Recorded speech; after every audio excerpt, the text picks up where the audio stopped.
Hello लोगोफोर, नोंथांमोनखौ आंनि advance Bodoland YouTube चेनेलाव बयखौबो बरायबाय। आं दिनै नोंथांमोननो मोनसे गोदान भिडिअ लानानै फैदों।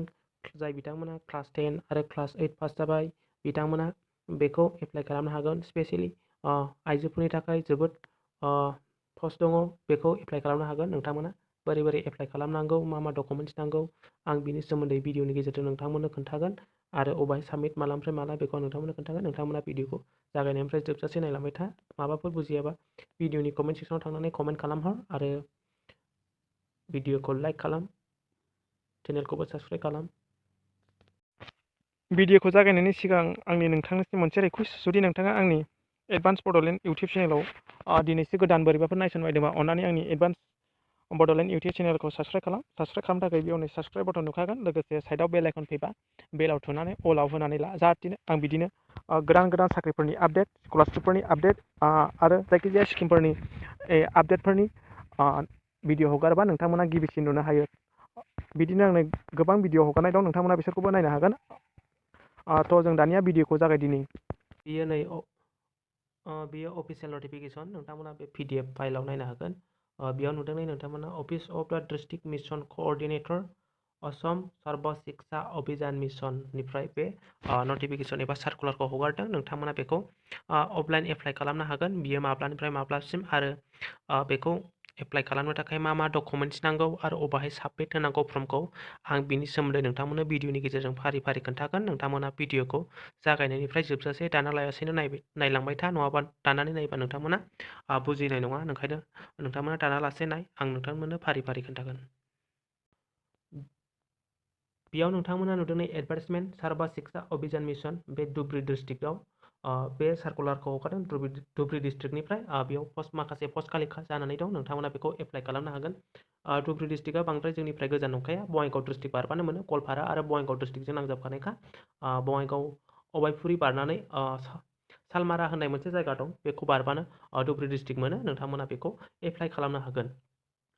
नैबेयाव नोंथांमोना नुदों Sarva Shiksha Abhiyan mission has released a employment notification for the recruitment of 39 assistant teacher peon cum matron accountant assistant and other post for engagement in the bay school residential school for girls. बेयाव नोंथांमोना बेखौ apply खालामनो थाखाय मा नांगौ warden, बेयाव नायदों 1 नम्बराव दं वार्डेन केम एसिस्टेंट टीचार्स, बेयाव 3 पस्ट खालि जानानै दं। नोंथांमोना बेखौ एप्लाइ खालामनो हागोन।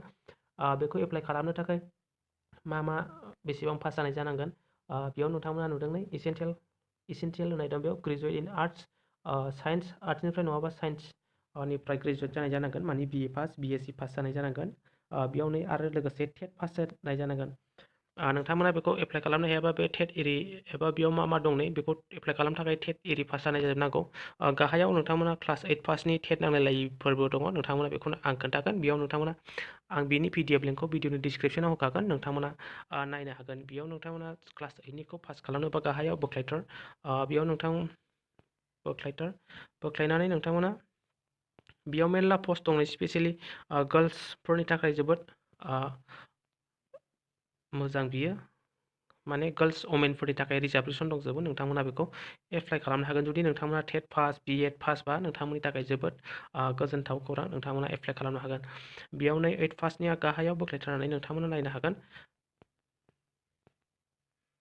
बेयाव नोंथांमोना नुदों पियन काम माट्र, बियो मेट्रिक पासनि, नोंथांमोना बेखौ मेट्रिक पास बानो एप्लाइ खालामनो हागोन। 8 नम्बराव नुदों नोंथांमोना मेट्रिक पास, बेखौ हाई स्कुल लिभिं सार्टिफिकेट एग्जामिनेसन पास होदों, माने मेट्रिक पास जाबानो बे पस्टखौ एप्लाइ खालामनो हागोन। पियन काम माट्रन होनाय दं, नोंथांमोना बेखौ एप्लाइ खालामनो हागोन। बेखौ एप्लाइ खालामनो थाखाय नोंथांनि बैसोआ 30 इयार्ससिम जानांगोन। 30 इयार्सनि गोजौआवबा नोंथाङा बे पस्टखौ 30 इयार्सनि गोजौआव जानांगोन। 30 इयारनिफ्राय 45 इयार्सनि गेजेराव जानाय जानांगोन, होमबासो नोंथाङा बेखौ एप्लाइ खालामनो हागोन। बेनि उनाव नोंथांमोना नैबेयाव नुदों एकाउन्ट एसिस्टेन्ट काम क्रेटार होनाय दं। बेयाव नोंथांमोना मोननै पस्ट दं। एडुकेसन क्वालिफिकेसन होनाय दं। एसेन्शियेल ग्रेजुवेट इन एनि डिसिप्लिन, जायखिजाया कर्स, आर्ट्सआनो जा साइन्सआनो जा कमार्सआनो जा बे माबाफोरनिफ्राय स्ट्रिमफोरनिफ्राय नोंथाङा ग्रेजुवेट जानाय जानांगोन। बेयाव आरो नोंथांनाव कम्पिउटार सार्टिफिकेट थादेरनांगोन, कम्पिउटारनि एसे नलेज थानांगोन। एक्सपिरियेन्स इन एकाउन्ट रिलेटेड वर्ड आरो एक्सपिरियेन्स वर्ड एकाउन्टेन्ट जानो हानायनि नोंथांनाव एक्सपिरियेन्स सार्टिफिकेट थानांगोन। बिनि सेलारिया 11,000सिम जागोन। आरो नैबेयाव हेड कुक दं, बेयाव नैबेखौ एप्लाइ खालामनो थाखाय 8 पास जानाय जानांगोन। नैबेयाव हिन्जावफोरनि बियो स्पेसियेलि कुकिं एक्सपिरियेन्स थानाय केन्डिडेटआ बेखौ क्लास 8 आरो कुकिं माने संनाय खावनायनि एक्सपिरियेन्स थानाय हिन्जावा बेखौ आइजोआ एप्लाइ खालामनो हागोन। बेयाव आरो नोंथांमोना नुदों assistant cook, helper cook, assistant एबा हेल्पार कुक नोंथांमोना नैबेयाव नुदों 8 पासनि स्पेसियेलि हिन्जावफोरनि गोजानै नोंथां जाय जोंनि आइजोफोरा 8 क्लास पास जाबाय आरो संनायनि एक्सपिरियेन्स दं बिथांमोना बेखौ एप्लाइ खालामनो हागोन। बेनि उनाव सुकिदार काम माइल, बेयाव सुकिदार काम माइलावबो मोननैथा पस्ट दं। बेयावबो 8 पास जानाय जानांगोन, इयार्सआनो 48 इयार्सनि गाहायाव जानाय जानांगोन। बिनि सेलारियानो पार मान्थ 8,000 मोनबाय थागोन। एप्लिकेसन बेखौ अबाय बोरै हरनांगोन? एप्लिकेसन इज प्लेन पेपार स्टिं, माने प्लेन पेपाराव लिरनानै हरबानो जागोन। बेयावनो नेम अफ द पस्ट एप्लाइ फर, मा पस्टखौ एप्लाइ खालामदों नोंथांमोना बेखौ होबानो जाबाय। बेयावनो जेन'बा माखौ 12 नाम्बार बिदि सुकिदार काम मालि बेफोरबायदि होनानै नोंथाङा माखौ पस्टखौ एप्लाइ खालामदों बेयाव होबानो जाबाय। नोंथांनि नाम, पारमानेन्ट एड्रेस अफ कमिउनिकेसन बेखौ होदो, मबाइल नाम्बार, बेयाव डेट अफ बार्थ आरो एडुकेसन क्वालिफिकेसन आरो वर्किं एक्सपिरियेन्स नोंनि सार्टिफिकेट दंबा होदो। जेन'बा नोंथाङा एसेसो एक्सपिरियेन्स दंबा बेसेबां इयार्स बेफोरखौ होदो। बेजों लोगोसेनो एलं उइथ होनदों, बेजों लोगोसे गांसे एटेस्टेड पासपर्ट नांगोन, रिसेन्ट माने नोंनि फटक नांगोन, पासपर्ट रिसेन्ट लानाय। बेनि उनाव नोंथांनि all certificate testimonial related for educational qualification नोंथांनि गासिबो डकुमेन्ट्सफोरखौ नांजोबगोन। बेखौ नोंथाङा नैबे एड्रेसाव हरबानो जाबाय। Should be submit to the office of district mission coordinator SA Dhubri. बेयाव नोंथाङा पस्ट अफिसजों एबा होयोबा हैथारदो, होमबानो नोंथाङा बेनि लास्ट डेटआनो 20 फेब्रुवारियावनो नोंथांमोना बेखौ थाबैनो एप्लाइ खालाम। बेयाव आरो होनाय दंखायो 1 केन्डिडेट केन एप्लाइ फर अन 1 पजिशन अनलि, सासे केन्डिडेटआ जायखिजाया बे गोजौआव दहाय खोन्थाबोनाय मोनसेल' साख्रिखौ एबा पस्टखौ एप्लाइ खालामनो हागोन। बिनि अनगा नोंथाङा मोननै मोनथाम एप्लाइ खालामनो हाया।